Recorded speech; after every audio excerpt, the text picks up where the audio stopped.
Welcome to another video from thegreatmodel8.net.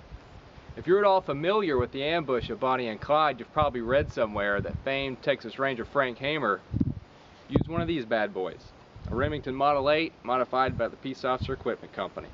Now, I myself have heard this story many times. I've seen it in books, I've read it in magazine articles, but I've always questioned whether or not it's actually true. You see, as a collector and researcher of these rifles, I like to deal in fact as much as possible.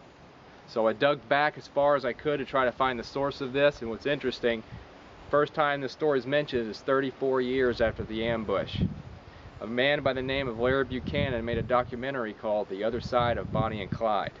And in that documentary he interviews Hamer's son, Frank Hamer Jr., who displays a very interesting rifle he claims to have been used by his father in the ambush.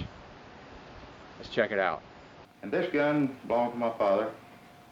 He had it, or ordered it special.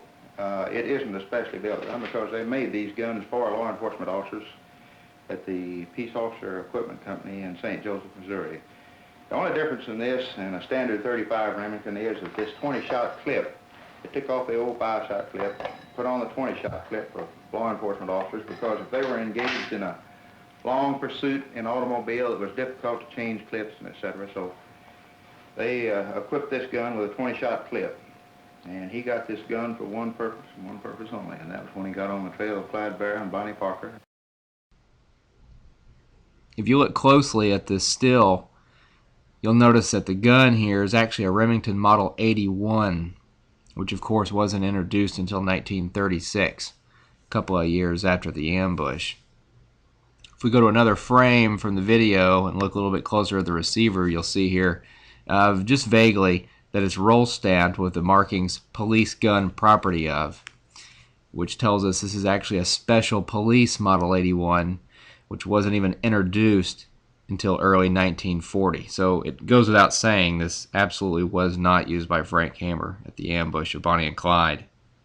Now, it's often been told that Hamer acquired rifle number 145 for the ambush, but you won't be surprised to know that this rifle's serial number is in fact number 145, and today it currently resides on display at the Texas Ranger Museum in Waco, Texas. Now, we've established that Frank Hamer probably didn't use a police version of the Remington at the ambush, and if you're trying to research and find out who carried what, you're going to get kind of frustrated. There's all sorts of reports from different people that were there, that weren't there. They'll tell you different things. But I want to share with you two pictures which may shed some light on the assortment of firearms that are at the ambush. And these pictures were taken the day of the ambush in 1934. Let's check it out. First photograph here is taken from the ambush site on May 23rd, 1934. And you can see this is Bonnie and Clyde's car all shot up. There's some spectators looking on, and you'll see a series of firearms across the top of the car. And it wouldn't make any sense for other law enforcement officers to put their guns on top of the car. We could assume these are probably the firearms used by the ambush posse.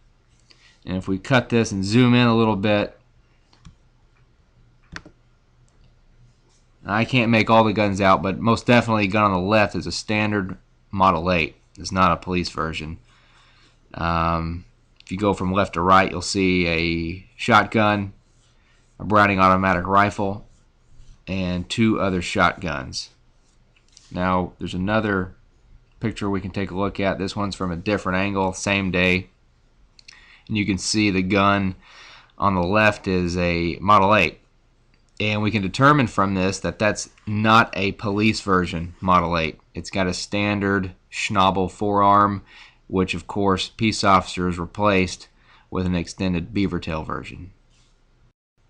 If anyone has any additional information about this topic, please feel free to email me or comment and we can discuss it further.